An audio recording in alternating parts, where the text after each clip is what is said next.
Not the larger scale. Proper medical care is essential for maintaining individual and public health, preventing disease progression, and improving overall quality of life. It encompasses a range of services from preventive checkup to treatment of illnesses and management of chronic conditions, all aimed at optimizing health outcomes and promoting well-being. This week on the program, we will be focusing on health, as good health is essential for a productive and fulfilling life, thereby impacting physical, mental, and social well-being. It is a must-watch. Welcome and thanks for joining me on the program News Panorama. I am Josephine Efanga. News Panorama. If you have just tuned in, you're watching News Panorama. The First Lady of Cross River State, Bishop Eyonwan Basiotu, has been actively involved in providing free medical outreach to residents of Cross River State, particularly in rural areas. This outreach is often in partnership with organizations that offer a range of services, including general consultation, dental care, eye care, laboratory investigation, and even surgeries. Recently, the 7th edition of the free medical outreach is ongoing in Calabar and is scheduled to run from June 16 to June 21.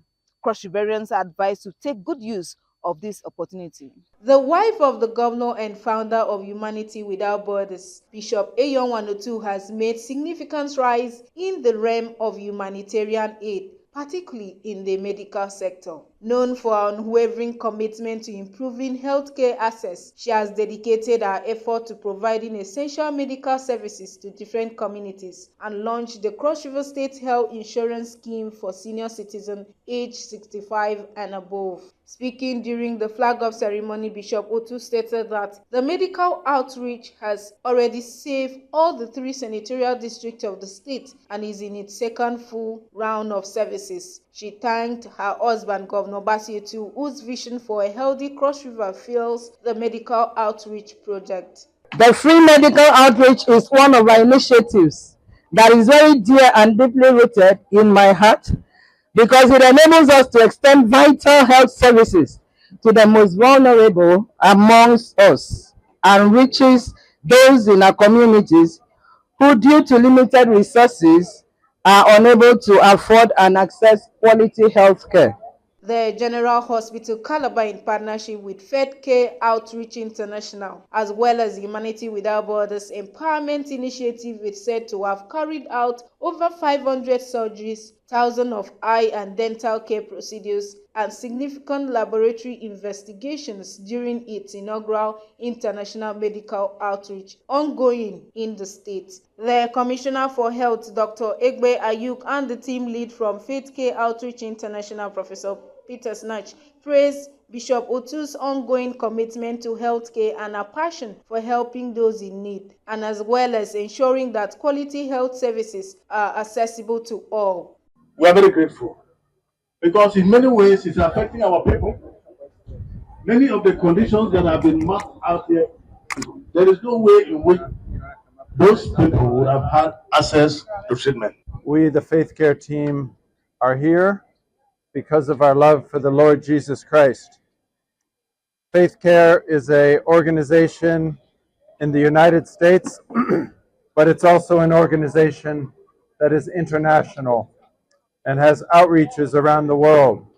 Faith Care is incorporated here in Nigeria, and we travel throughout the world seeing patients in our own country, needy patients in the United States. So far, over 5,000 general consultations have been made across the state since the first outreach. It is also worth noting that Bishop Eyonwan Otu has initiated an advocacy movement for measles and rubella vaccination. I want to tell her thank you, and thank you. Thank you for the opportunity. I'm so grateful for what she has done for many of us. It was not easy because when I went to teaching hospital, they said they booked me this month. I did not have that amount to pray to. They said 500,000. I say may God bless him with his family in Jesus' name. Amen. And to the doctor and you people too, God will bless in Jesus' name. For CRBC News Panorama, Blessing Bassi reporting. As the state legislative marks the end of the second year legislative year, It has stated its commitment to mark more legislations for the good governance of the state.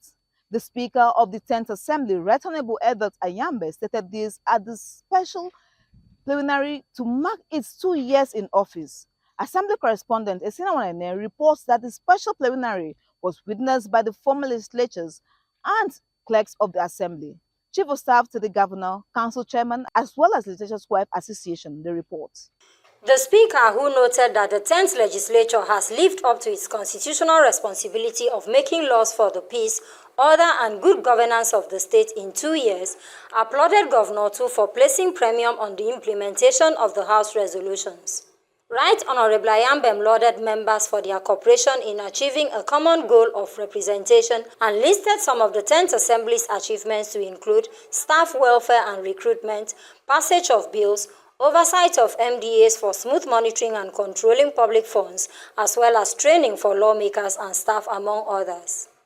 I wish to equally thank His Excellency once again, President Basedotu, for the close synergy he has with the 10th Assembly, and for his timely and prompt accent to bills passed by this Honorable House. It is also a commendable fact that His Excellency, the Governor, places premium on most of our resolutions, which are always implemented. I thank honorable colleagues for the cooperation, love and unity that has existed amongst us, without which most of our achievements would not have been counted. Despite some misunderstanding that we experience among ourselves in the past, we still continue to forge ahead with a common objective of representing our people well.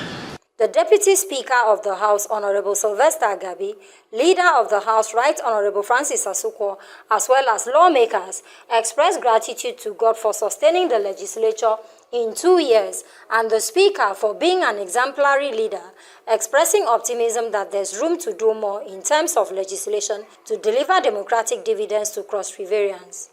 They used the medium to appreciate Governor Tu for transforming the state and promised greater synergy and bond to support him.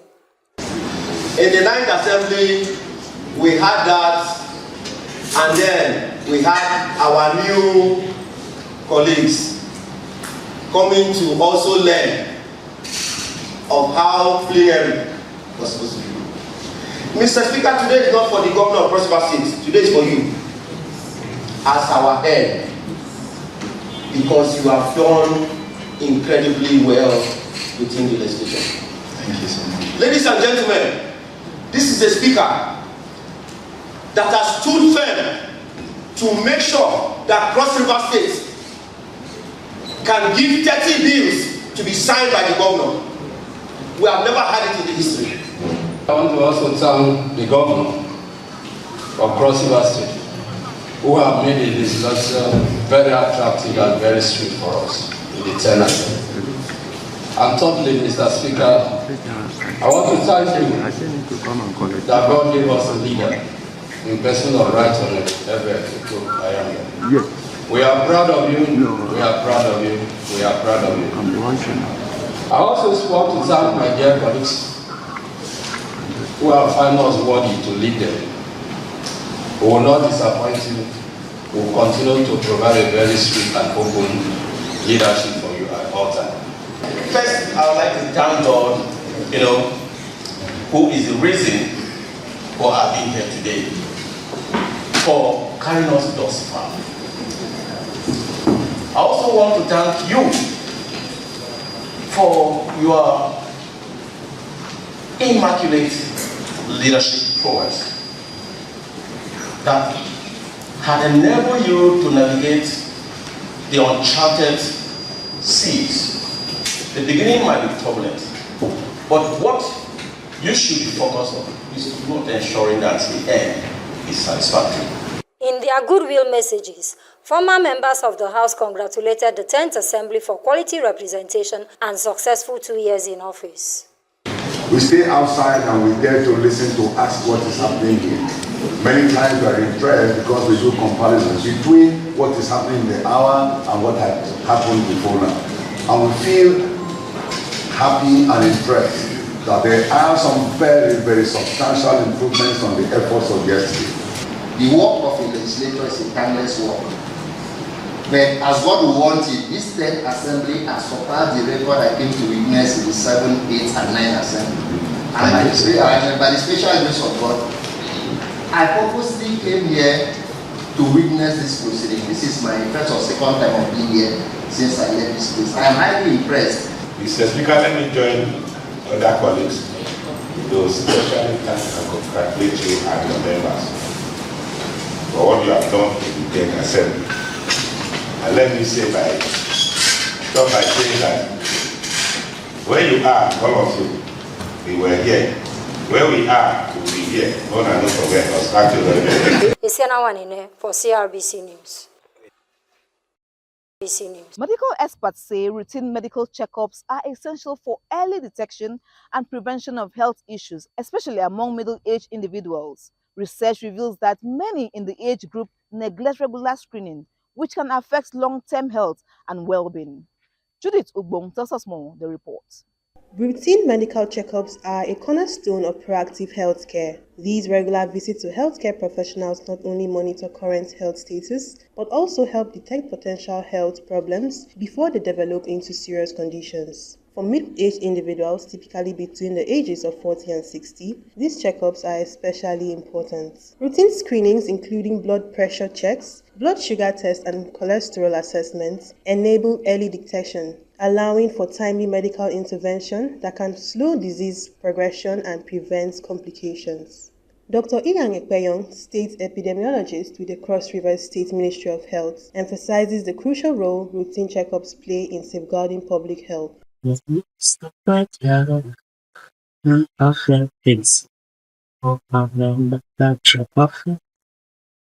just check on women like routinely. Okay, so to keep you in check, it prevents complications of problems. You will have to detect issues on time. Then we answer absolute application. Then we treat it on time. And then we will also keep you updated on this issue so that whenever you see somebody that can issue, you can be able to advise as a health worker and advise the person to also go to the hospital.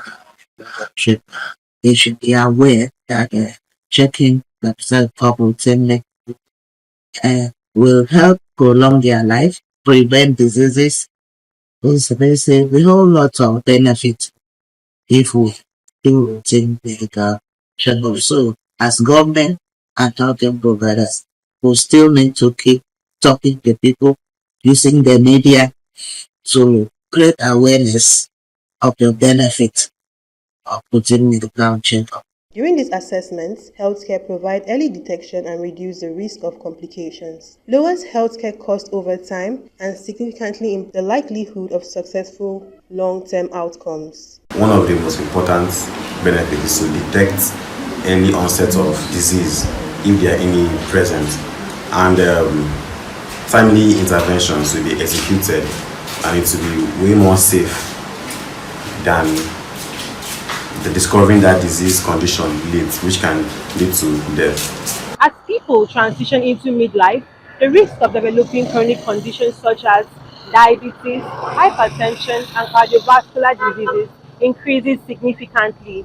These illnesses often progress silently, showing little to no symptoms in the early stages. Health surveillance officers with the Ministry of Health echo this message, stressing that routine checkups are a key tool in preventing and managing chronic diseases. However, they express concern that many people still neglect these appointments, often seeking medical care only when symptoms become severe. This delay can lead to a late diagnosis, more complex treatments, and preventable health crises. The officers call for a cultural shift towards proactive healthcare, where routine checkups are seen not as optional but as essential to maintaining long-term health and well-being. By going to hospital regularly, it will help a lot of people,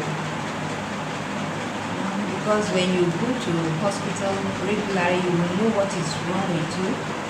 And from there, they will tell you this is the problem, this is the problem, and once they tackle with that problem, it will help you a lot, and there will be no maternal death. It's good. Regular checkup is good. It's good. I advise people they should be going for checkup. Check your BP, check your sugar level, all those things. Go for regular checkup. They don't take it seriously because once you are strong, you feel that there's nothing wrong with you. Why would I go to check when there's nothing wrong with me until when I sick? There's some sickness that will be there silent, will just come up once. So society, they don't take it serious. They don't take regular checkup serious. Routine medical checkups are vital. Early detection allows for timely intervention, reducing complications, improving outcomes, and untimely deaths.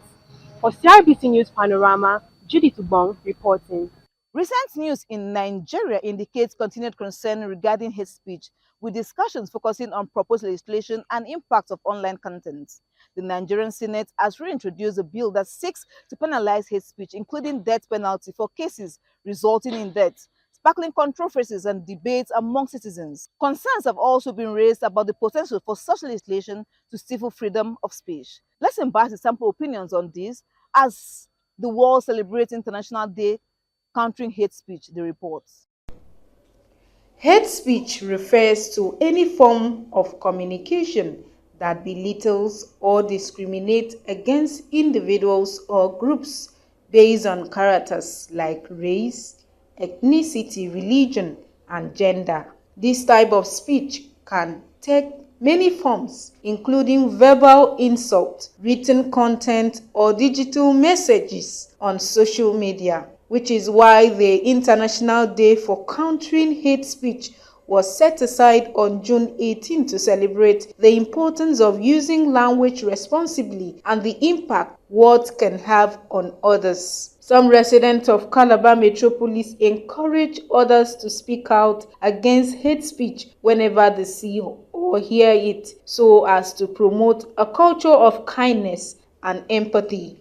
If you use hate speech against somebody, that means you run somebody down. Apart from running somebody down, you might cause a lot of harm, or you can cause problems, you can cause fights or hatred. You take somebody against somebody. I don't like hate speech. Freedom of speech is okay, but not using it at the expense of your colleague, because it causes trauma on your colleague. It's not advisable to always say, just be mindful of what you say. Before you say anything, just be mindful of it, because it affects your colleague, the person you are telling. You don't know if you not be sure of what you are causing to the person. But hate speech goes a long way in trying to make an individual feel less in the society, because when you come up with a speech that the person was not expecting to hear, he or she might feel that maybe the society does not have any value on them. That's why they're making such statements concerning them. If there should be any issue or challenge between you and someone, hate speech should not be used. Rather, it should be a kind of diplomacy. We should use diplomacy instead of trying to bring in hate speech. The International Day of Countering Hate Speech was ignited by the United Nations General Assembly's 2021 resolution on promoting interreligious and intercultural dialogue and tolerance to educate people about the negative effects of hate speech. The day serves as a reminder that everyone has a role to play in countering hate speech by fostering respectful conversations and challenging harmful stereotypes. One can contribute to building a more inclusive and peaceful society when committed to useful words to uplift others and create a world where everyone feels valued and safe. I've actually experienced hate speech before, and I am picking against it because it's not actually hate. No one is born hating. We are all born as human beings, free from prejudice. And as we grow up, we learn things, we acquire things, we pick up things from our environment, we read things. Words sometimes prompt people to later take violent action. And so it's important to shut down hateful speech so that it doesn't then encourage people to move toward actions that are even more dangerous and deadly. I think that hate is so pervasive. It keeps people from finishing school, it keeps people from being productive citizens, it keeps people from living their authentic selves and contributing to the world in the way that they can. So the psychological effects can be really profound and impact on an individual's levels of functioning. So it is important that this is something that we all stand up against, this particular issue, and we all know that we have a role and responsibility to create a safe working environment, but also a safe home environment. Everyone is vulnerable to hate speech, and we're going to see some form of discrimination at any age. If you're a victim of hate speech, if you're a victim of bias or discrimination, there is no age to be hurt. Hate speech and AI, a dangerous mix. But AI is what we make it. In a country as diverse and as vibrant as Nigeria, hate speech is not online noise.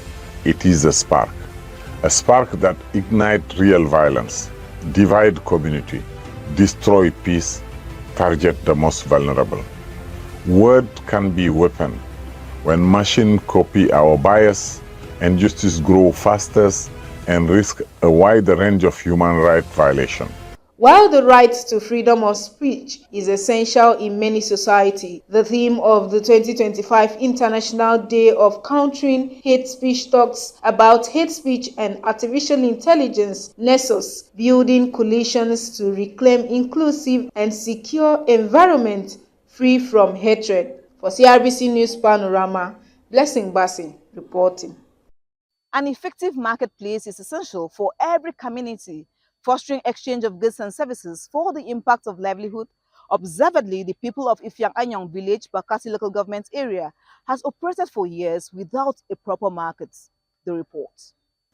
For nearly a decade, the local government area grappled with the absence of functional marketplace, a vital hub for commerce and community interaction. The situation stifled local commerce and forced traders to travel long distances to sell their goods. The lack of this proper market hindered economic growth. The stress occasioned by the absence of a proper marketplace has been addressed with the commissioning of a market environment through the Cross River State Community and Social Development Agency. The prince has set market for us. He gives us market to sell all over the Ifyang-Anyong Bakasi local government. I thank God for the prince for what he has done for us. I thank God for the market because it's God that give him grace to do everything.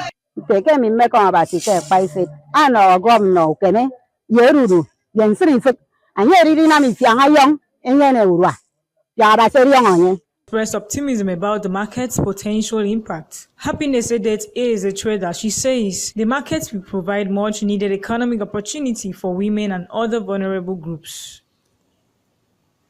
Today, we are happy that we have market here. Our governor give us market. Because before we used to go Ikang or a three Ikang before we can get market. Now, market is now in our midst. We are now happy. Person like me, I'm very, very excited about what governor did for us. So I pray may God give him long life, prosperity. Blessing said the market will enable farmers, fishermen, and artisans to sell their products with low overheads. It was a CRBC News Panorama. That is all we have on our lineup this week. We hope to be back same time next week. To keep a date with us, I am Josephine Fanga. For updates and engagement, follow us on our official social media platform, Facebook at CRBC, X formerly Twitter, and Instagram, TikTok at CRBC Online, YouTube at CRBC New Media. Call us on WhatsApp on 090-377-87474. Again, 090-377-87474. We look forward to connecting with you.